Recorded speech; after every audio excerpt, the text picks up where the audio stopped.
తాకట్లో ఉన్న మీ బంగారాన్ని విడిపించి ఆ రోజు ఆన్లైన్ రేటుకి కొంటాం. Sharma gold company.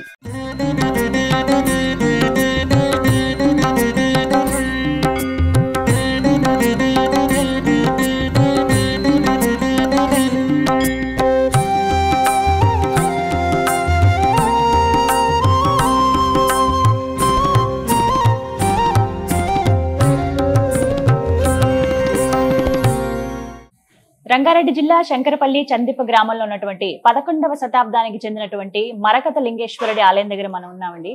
ఈ ఆలయం ఎంతో విశేషమైనది. ప్రత్యేకించి ఆ లింగేశ్వరుడు ఇంకా ఎంతో విశిష్టత కలిగిన స్వామి అన్నమాట. రాజరాజేశ్వరి అమ్మవారి సహితంగా ఇక్కడ స్వామి మనకి దర్శనం ఇస్తూ ఉంటారు. స్వామివారి విశేషాలు ఇంకా తెలుసుకుందాం. 11వ శతాబ్దం, అందులోనూ బ్రహ్మసూత్రం ఉన్నటువంటి మరకత లింగం అండి. ఎక్కడా మనకి తెలంగాణ వ్యాప్తంగా చూసుకున్నా ఈ విధంగా స్వామి దర్శనం ఇవ్వరు. ఇది చాలా ప్రత్యేకం. ఈ స్వామి గురించి ఇంకా వివరాలు తెలుసుకుందాం. మనతో పాటు ఉన్నారు ప్రధాన అర్చకులు శివసాయి ప్రసాద్ గారు. వారితో మాట్లాడి మరిన్ని విషయాలు తెలుసుకుందాం. గురుగారు నమస్కారం అండి. చాలా ప్రత్యేకమని తెలుసుకుని వచ్చాము. మరకత లింగేశ్వరుడు స్వామివారి విశిష్టత తెలియజేస్తారా? ఓం నమ శివాయ. శ్రీ గురుభ్యో నమః. శ్రీ మహాగణాధిపతయే నమః. వాగర్తావ సంపృక్తో వాగర్త ప్రతిపర్తయే జగత పితరో వందే పార్వతీ పరమేశ్వరో. శ్రీ మహాభక్తజనులందరికీ తెలియడమేమనగా, ఈ యొక్క క్షేత్రం శంకర్పల్లి మండల్ చందిప్ప గ్రామంలో ఈ క్షేత్రం వెళ్ళడం జరిగింది. ఇక్కడ స్వామివారు బ్రహ్మసూత్ర సహిత మరకత లింగేశ్వర స్వామిగా ప్రతిష్టాపించడం జరిగింది. మనకి పురాణంలోకి వెళితే ఇక్కడ శ్రీ స్వామివారిని శ్రీరామచంద్రమూర్తి బ్రహ్మసూత్ర సహిత మరకత లింగేశ్వర స్వామిగా ప్రతిష్టాపించడం జరిగింది. కాలక్రమేణా 11వ శతాబ్దంలో 6వ విక్రమాదిత్యుడు చాళుక్య రాజులు ఈ యొక్క క్షేత్రాన్ని, ఈ యొక్క ఆలయాన్ని సందర్శించి దీనికి ఆలయాన్ని నిర్మించి ఈ క్షేత్రానికి అలాగే పంట పొలాలు, అలాగే పుష్పాదివాసాలకి పుష్పాలు స్వామివారికి సమర్పించడానికి పుష్ప పొలాలు, అలాగే ధాన్య అన్నదాన కార్యక్రమానికి అనేక విధముల గోస్వాములకి ఇక్కడ స్వామివారికి సమర్పించి ఈ యొక్క క్షేత్రాన్ని మహామహిమంగా ప్రతిష్టాపించి వెళ్ళడం జరిగింది. కాలక్రమేణా ఈ ఆలయము ధ్వంసానికి గురికావడంతో ఈ గ్రామస్తులు ఈ యొక్క శిథిలావస్థలో ఉన్న శివాలయాన్ని గుర్తించి దీనికి పునరావాసం కల్పించి 2012లో ఈ యొక్క ఆలయాన్ని పునఃప్రారంభించడం జరిగింది. అప్పుడు ఆ కార్యక్రమంలో ఈ యొక్క ఆలయాన్ని నిర్మించడం జరిగింది. మనకు చూసుకున్నట్టే ఇది పూర్వ ఆలయం కాదనమాట. 2012లో డిమాలిషన్ చేసేసి మళ్ళీ స్వామివారిని ప్రతిష్టాపించడం జరిగింది. అంటే ఇక్కడ స్వామివారికి చుట్టూ ఎలాంటి ఇబ్బంది కలగకుండా వరి ఉంటది కదా, వరి అలా ధాన్యాలు అన్ని పోసి ఆ యొక్క ఒక్కొక్క రాయిని పూర్తిగా తొలగించి స్వామివారికి ఎలాంటి ఇబ్బంది కలగకుండా స్వామివారి చుట్టుపక్కల మాత్రమే ఆలయాన్ని పునరుద్ధరణ చేయడం జరిగింది. ఆలయంలో ఉన్నటువంటి శివలింగాన్ని మాట ఎట్టి పరిస్థితుల్లో టచ్ చేయలేదన్నమాట, కదిలించలేదు. ఎలా అయితే శివలింగం అప్పట్లో రాజులతో శ్రీరామచంద్రమూర్తి ప్రతిష్టాపించబడిందో అలాగే స్వామివారు ఇక్కడే ఉన్నారనమాట. ఆలయం పునరుద్ధరణ చేసినా గానీ స్వామివారికి ఎలాంటి ఆటంకం కలగకుండా చుట్టూ పరిసరాలు మాత్రమే తొలగించి మళ్ళీ పునరావాసం కల్పించడం, మళ్ళీ పునరుద్ధరణ చేశారంట ఆలయాన్ని. మనకి చూసుకున్నట్టయితే స్వామివారు గ్రీన్ కలర్ లో, ఆకుపచ్చ కలర్ లో కనిపిస్తారనమాట. మనకి విశేషం ఏంటంటే, మన జీవనంలో మనం ఎన్నో కార్యక్రమాలు చేస్తుంటాం. వివాహ కార్యక్రమాలు, లేకుంటే ఏదైనా వ్యాపారం చేద్దాం అనుకుంటాం, లేకుంటే ఎన్నో కార్యక్రమాలు చేద్దామని అనుకుంటాం. కాబట్టి అలాంటి పనులు చేస్తున్నప్పుడు ఎన్నో విధమైన ఆటంకాలు మనలో కలుగుతాయి అన్నమాట. కొంతమందికి నరదృష్టి పరంగా అన్ని విధాలుగా దోష పరిహారార్థంగా కూడా మనం అనుకున్న పని జరగదనమాట. ఎంత చేస్తున్నా కానీ అది అక్కడనే ఆగిపోతుంది. ఎలాంటి ఇబ్బందులు ఉన్నా సరే స్వామివారికి అభిషేకించుకొని మనము శంకరాన్ని ప్రార్థించి ఆ స్వామి కరుణామయంతో మనకున్న ఆటంకాలను తొలగించి మనం అనుకున్న కార్యంలో విజయాన్ని ఇస్తాడనమాట. అందుకని విశేషంగా స్వామివారికి బుధవారం, శుక్రవారం విశేషంగా అభిషేకాలు జరుగుతుంటాయి అనమాట. బుధవారం, శుక్రవారం చేస్తారండి. బుధవారము మనకు, శుక్రవారం స్వామివారికి అభిషేకాలు ఉంటాయి అన్నమాట. విశేషంగా మనకి వచ్చేసి మనకి ఇక్కడ పౌర్ణమి అనమాట. మనకి శ్రీశైల మహాక్షేత్రంలో అమావాస్యకి పౌర్ణమికి సాక్షాత్ పరమశివుడు పార్వతీ సమేతంగా ఎలా అయితే ఆ క్షేత్రంలో ఉంటారో ఇక్కడ కూడా స్వామివారు విశేషంగా శక్తితో ఇక్కడ ఉండి పౌర్ణమి రోజు వస్తున్న భక్తులకు అందరికి వాళ్ళ యొక్క కష్టాన్ని తను స్వయంగా విని వారికి అనుగ్రహాన్ని ఇస్తూ ఉంటాడనమాట. అందుకనే పౌర్ణమిలో విశేషంగా మనకి స్వామివారికి అభిషేకాల కార్యక్రమాలు జరుగుతున్నాయి. మనకి పౌర్ణమి రోజు ఉదయం మాన్యాస్పూర్వక రుద్రాభిషేకం ఉంటుంది, మహామంగళారతి ప్రతి పౌర్ణమికి. అలాగే విశేషంగా అన్నదాన కార్యక్రమాలు కూడా ఉంటాయి అన్నమాట ఇక్కడ. ఇక్కడ ఇంకా ఒకటి మరకత లింగం. అందులో ఇంకొకటి ఏంటంటే బ్రహ్మసూత్రం గురించి చెప్తున్నారు. బ్రహ్మసూత్రంకున్న ప్రాముఖ్యత ఏమిటంటే మనము 1,00,000 శివాలయాలు సందర్శిస్తే ఎంత పుణ్యం వస్తుందో ఇలాంటి బ్రహ్మసూత్రం ఉన్న శివాలయాన్ని సందర్శించే అంత పుణ్యం వస్తుంది అనమాట. అంటే ఒకటి చేసినంత మాత్రాన్ని 1,00,000 సార్లు చేసిన పుణ్యఫలం వస్తుంది. ఒక అభిషేకం చేసినా 1,00,000 అభిషేకాలతో సమానం. ఒక్కసారి ఒకరికి అన్నదానం చేసినా గానీ 1,00,000 మందికి అన్నదానం చేసిన పుణ్యఫలం ఇక్కడ మనకి లభిస్తుంది అనమాట. అలాంటి విశేషమైనటువంటి శక్తిని ఇక్కడ ఈ బ్రహ్మసూత్రం మనకి ఇస్తుంది అనమాట. ఆలయ వేళలు ఏమిటండి?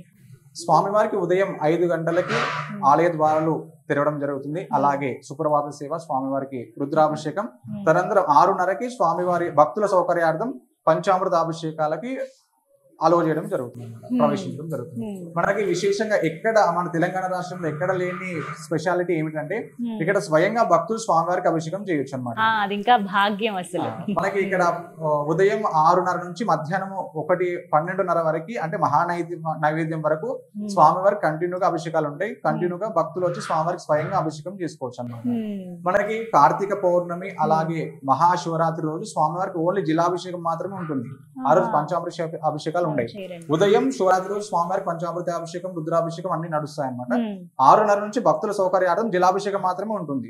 ఆ రోజు భక్తులందరూ కూడా స్వామివారికి నీరు సమర్పించుకొని స్వామివారికి తలానిచ్చి నమస్కారం చేసుకునే సౌకర్యం ఆలయ కమిటీ వాళ్ళు అరేంజ్ చేశారు. కార్తీక మాసం చాలా విశేషం కదా, ఎలా జరగబోతోంది ఈ నెల నాళ్ళు? ఈ నెల రోజులు కూడా స్వామివారికి విశేషంగా ఉదయం 5 గంటలకి ఆలయ ద్వారాలు తెరిచి మళ్ళా స్వామివారికి సుప్రభాతం, మహారుద్రాభిషేకం, తర్వాత తదనంతరం భక్తుల సౌకర్యార్థం మళ్ళీ అభిషేకాలు కంటిన్యూగా ఉంటాయి. మనకి ఆదివారం, సోమవారం స్వామివారికి జలాభిషేకం మాత్రం ఉంటుంది. ఆ రోజు భక్తులందరూ కూడా విశేష సంఖ్యలో వస్తారు కాబట్టి స్వామివారికి జలాభిషేకం చేయించి వారికి అర్చన నామాలు, గోత్రనామాలు చెప్పించి బయట తీర్థశాల ఇవ్వడం జరుగుతుంది. ప్రతిరోజు కూడా వచ్చిన భక్తుల సౌకర్యార్థం అన్నదానం కూడా ఏర్పాటు చేయడం జరిగింది అనమాట. ఆలయ కమిటీ వాళ్ళందరూ నిర్ణయం తీసుకొని ఈ యొక్క కార్తీక మాసం మొత్తము స్వామివారికి వస్తున్నటువంటి భక్తులకు ఎలాంటి అసౌకర్యం కలగకుండా అన్ని సౌకర్యాలు తీసుకొని వాళ్ళ భక్తుల సౌకర్యార్థం అన్ని కార్యక్రమాలు చేశారన్నమాట. ఇక అమ్మవారి గురించి, అమ్మవారు ఉంటే అయ్యవారు ఉంటారు, అయ్యవారు ఉంటే అమ్మవారు ఉన్నట్టే. మనకి రాజరాజ స్వామివారు ఇక్కడ వేయడం అంటే ముందు అమ్మవారు వెనకాల ఉన్నారనమాట. 2012లో స్వామివారికి అనుగుణంగా అమ్మవారి వెనకాలే ఇద్దరు ఒకటే క్షేత్రంలో ఒకటే గర్భగుడిలో ఉండాలని చెప్పి ఇక్కడ అమ్మవారిని రాజరాజేశ్వరంగా ఇక్కడ ప్రతిష్టాపించడం జరిగింది. ఇది 2012లో జరిగింది అనమాట. మనకి పూర్వకాలం స్వామివారితో పాటు ఉన్న అమ్మవారు మనకి వెనకాల దర్శనం ఇస్తుంది. మనం వెనకాల చూసుకోవచ్చు అమ్మవారిని. మనకి ఇక్కడ అమ్మవారు కూడా విశేషంగా అమ్మవారికి శుక్రవారం కుంకుమార్చన అన్ని జరుగుతుంటాయి అన్నమాట. మనకి విశేషంగా సంతానం కలిగిన వారికి ఎవరికైనా సరే ఇక్కడ స్వామివారికి 5 మాస శివరాత్రులు వచ్చి అభిషేకం చేసుకున్నంత మాత్రమే సంతాన భాగ్యం కూడా కలుగుతుంది అనమాట ఇక్కడ. అంటే అంత విశేషమైనటువంటి ప్రతిష్ఠించినటువంటి శివలింగం ఇది. అంటే అంత క్షేత్రం అనమాట, పుణ్యక్షేత్రం. ఎక్కడెక్కడ వాళ్ళు వస్తూ ఉంటారండి? మనకి కర్ణాటక, మహారాష్ట్ర, ఆంధ్రప్రదేశ్, తెలంగాణ నలుమూల నుంచి 4 రాష్ట్రాల నుంచి మనకి భక్తులు అధిక సంఖ్యలో వస్తారన్నమాట. మనకి ఇక్కడికి ఉగాదికి చాలా కర్ణాటక భక్తులు ఎక్కువ వస్తారన్నమాట. మహారాష్ట్ర, కర్ణాటక. ఇక్కడ ఏంటంటే మనకి గుల్బర్గా నుంచి ప్రతి ఒక్కరు కూడా శ్రీశైలం వెళ్ళి స్వామివారిని దర్శించుకొని రిటర్న్ లో వెళ్ళేటప్పుడు అందరూ కూడా ఇక్కడ స్వామివారిని దర్శించుకొని వెళ్తారు అనమాట. మనకి శ్రీశైలంలో ఉగాదికి మొత్తం కర్ణాటక భక్తులే ఉంటారు అనమాట. అక్కడ వెళ్ళిన ప్రతి ఒక్కరు కూడా ఇక్కడ స్వామివారిని దర్శించుకొని ఇలానే మళ్ళీ వాళ్ళ ప్రాణం కొనసాగుతారు. శివయ్య అంటే అభిషేక ప్రియుడు, అందరికీ తెలిసిందే. ఆయనకి ఇష్టమైనటువంటి నైవేద్యాలు గాని ఇంకా ఏమేమి ఇష్టం? స్వామివారికి విశేషంగా పెరుగన్నం, చక్కెర పొంగల్ ఇలాంటి నైవేద్యాలన్నీ ప్రతిరోజు మనం స్వామివారికి సమర్పించడం జరుగుతుంది. మన కార్తీక మాసంలో కూడా యథావిధిగా స్వామివారికి నైవేద్యం చక్కెర పొంగలి, ఉదయం స్వామివారికి పాయసం ఉంటుంది, తర్వాత మధ్యాహ్నం పంచభక్ష పరిమాణాలు ఉంటాయి, తర్వాత మళ్ళీ మనకి సాయంత్రం వచ్చేసి కట్టె పొంగలి స్వామివారికి నైవేద్యం. అలాగే ఆలయ ప్రాంగణంలోనండి అందరిని ఆకట్టుకునేది క్షేత్రపాలకుడు కాలభైరవుడు. అంటే మనకి విశేషంగా ఏంటంటే మన కాశీ క్షేత్రంలో కాలభైరవుడు క్షేత్రపాలకుడుగా ఉంటాడు. తర్వాత ఈ క్షేత్రానికి మాత్రమే కాలభైరవుడు ఇక్కడ ఆ క్షేత్రాన్ని పరిరక్షిస్తూ ఉంటాడు అన్నమాట. అంటే ఈ క్షేత్రాన్ని కాదు, ఈ యొక్క ఆలయ సమీపంలో ఉన్న ప్రతి ఒక్క గ్రామాలని, శంకరపల్లి, ఇక్కడ అన్నిటిని కూడా ఆ స్వామివారి ఆధీనంలో ఉండి సుఖశాంతులతో ఆయన ప్రతి ఎలాంటి ఆటంకాలు కలగకుండా ఆయన పరిపాలిస్తున్నాడు అన్నమాట, క్షేత్రపాలకుడిగా ఉండి. అలాగే పెద్ద లింగం ఒకటి గమనించామండి ఎదురుగుండా స్వామి. ఎదురుగా ఉన్న శివలింగం ఏంటంటే మనకు 2012లో ఆలయం పునరుద్ధరణ చేస్తామని సంకల్పించుకొని గ్రామ పెద్దలందరూ కూడా ఈ యొక్క ఆలయాన్ని ఎట్లయితే నిదానంగా తీస్తున్నారో అప్పుడు తీస్తున్నప్పుడు పునాది తీసేటప్పుడు ఆ శివలింగం మనకు బయటపడింది అనమాట. అందుకనే దాన్ని అక్కడనే స్వామివారికి ఎదురుగానే ప్రతిష్టాపించడం అక్కడే జరిగింది. పెట్టేశారు. మనకి విశేషంగా మనకి ప్రతి ఒక్క క్షేత్రము అంటే మన తెలంగాణ రాష్ట్రంలో మనకు ఇంకో విషయం ఏంటంటే ముచ్చుకుంద నది ప్రవాహం పక్కనే ఈ శివాలయం ఉంటుందన్నమాట. అంటే నది ప్రవాహం పక్కన ఉన్న క్షేత్రానికి చాలా విశేషంగా ఉంటుందన్నమాట. మనకి సముద్ర తీరంలో రామేశ్వర జ్యోతిర్లింగం ఎంత విశిష్టత ఉంటుందో ఇక్కడ కూడా అలాంటి విశిష్టమైనటువంటి పుణ్యఫలం ఇక్కడ ఉంటుందన్నమాట. అంటే నదీ తీరంలో స్వామివారికి అంటే కార్తీక మాసంలో నదీ తీరంలో ఇంకా విశేషం అనమాట. అంటే మనకి ఇక్కడ మూసీ నది అంటారు అన్నమాట. ఇప్పుడు అంటే ముందు ముచ్చుకుంద నది అనేవారు, ఇప్పుడు కాలక్రమేణా దాన్ని మూసీ నదిగా పరివర్తించడం జరిగింది. మనకి ఇక్కడ నుంచి చూసుకుంటే కొంచెం ఒక 300 మీటర్ల దూరంలోనే మనకి నది ఉంటుంది అనమాట. అక్కడ స్వామివారి అంటే పూర్వకాలంలో అక్కడ స్వామివారి నది స్నానాలు అక్కడ ఆచరించి ఇక్కడ స్వామివారికి అభిషేకించుకొని వెళ్ళేవాళ్ళు అనమాట. మీరు ఎన్నేళ్లుగా అర్చకత్వం? ఇక్కడ నేను 6 సంవత్సరాలకు ఉండి ఇక్కడ అర్చన కార్యక్రమాలు అన్ని చేయడం జరుగుతుంది. స్వామి ఎన్నో రకాలుగా నిదర్శనాలు చూపిస్తూ ఉంటారు కదా, ఇన్నేళ్లలో మీకు కలిగినటువంటి అనుభవాలు ఏమైనా మాతో పంచుకోండి. అంటే చాలా ఉన్నాయి అన్నమాట. ఇక్కడ మనకి విశేషంగా ఏముంటుంటారంటే మనకి అనుకున్న పని నెరవేరుతుంది అన్నదానికి నేనే ప్రతి సాక్ష్యం అన్నమాట.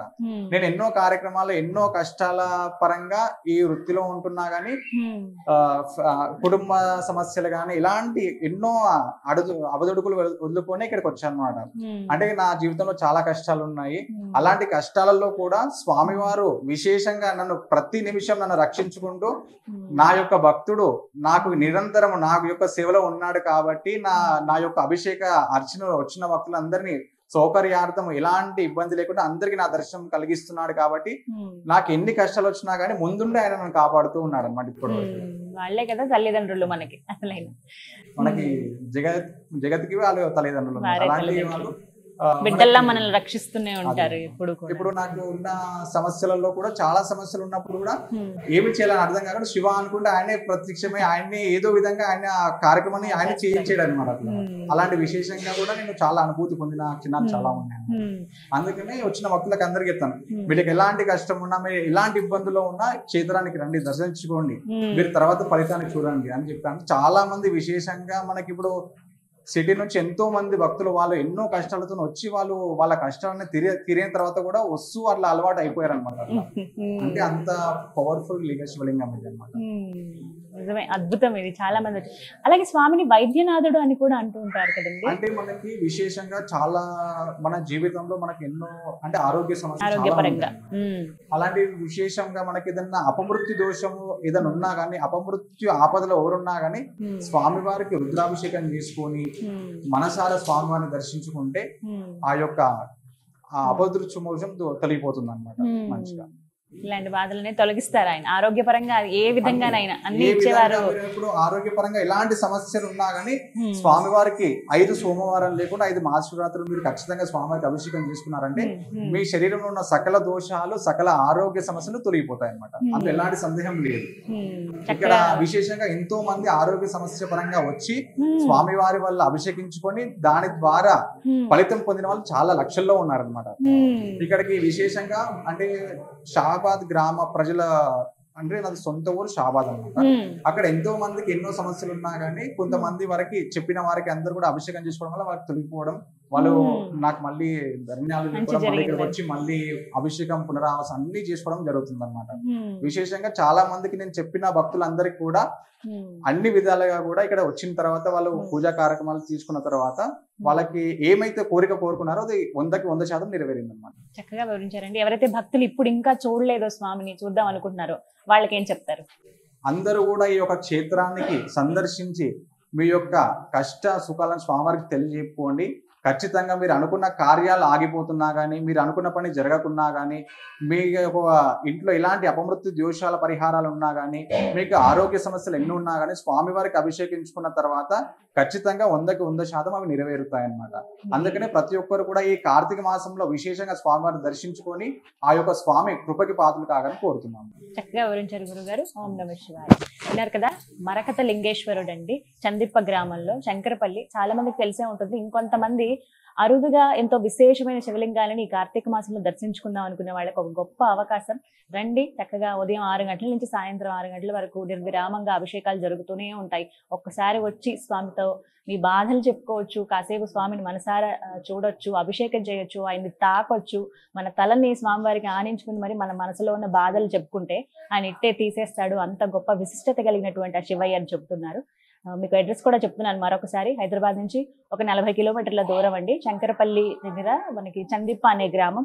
ఎవరిని అడిగినా చెప్తారు 11వ శతాబ్దానికి చెందినటువంటి అతి పురాతనమైన ఆలయం ఎక్కడండి అంటే ఇక్కడ మీకు ఆలయం దగ్గర తీసుకొచ్చి దింపుతారనమాట. వచ్చి ఆ స్వామిని దర్శనం చేసుకోండి, ఆయన కృపకు పాత్రలు కండి. ఇది వాళ్ళ వీడియో. నమస్కారం.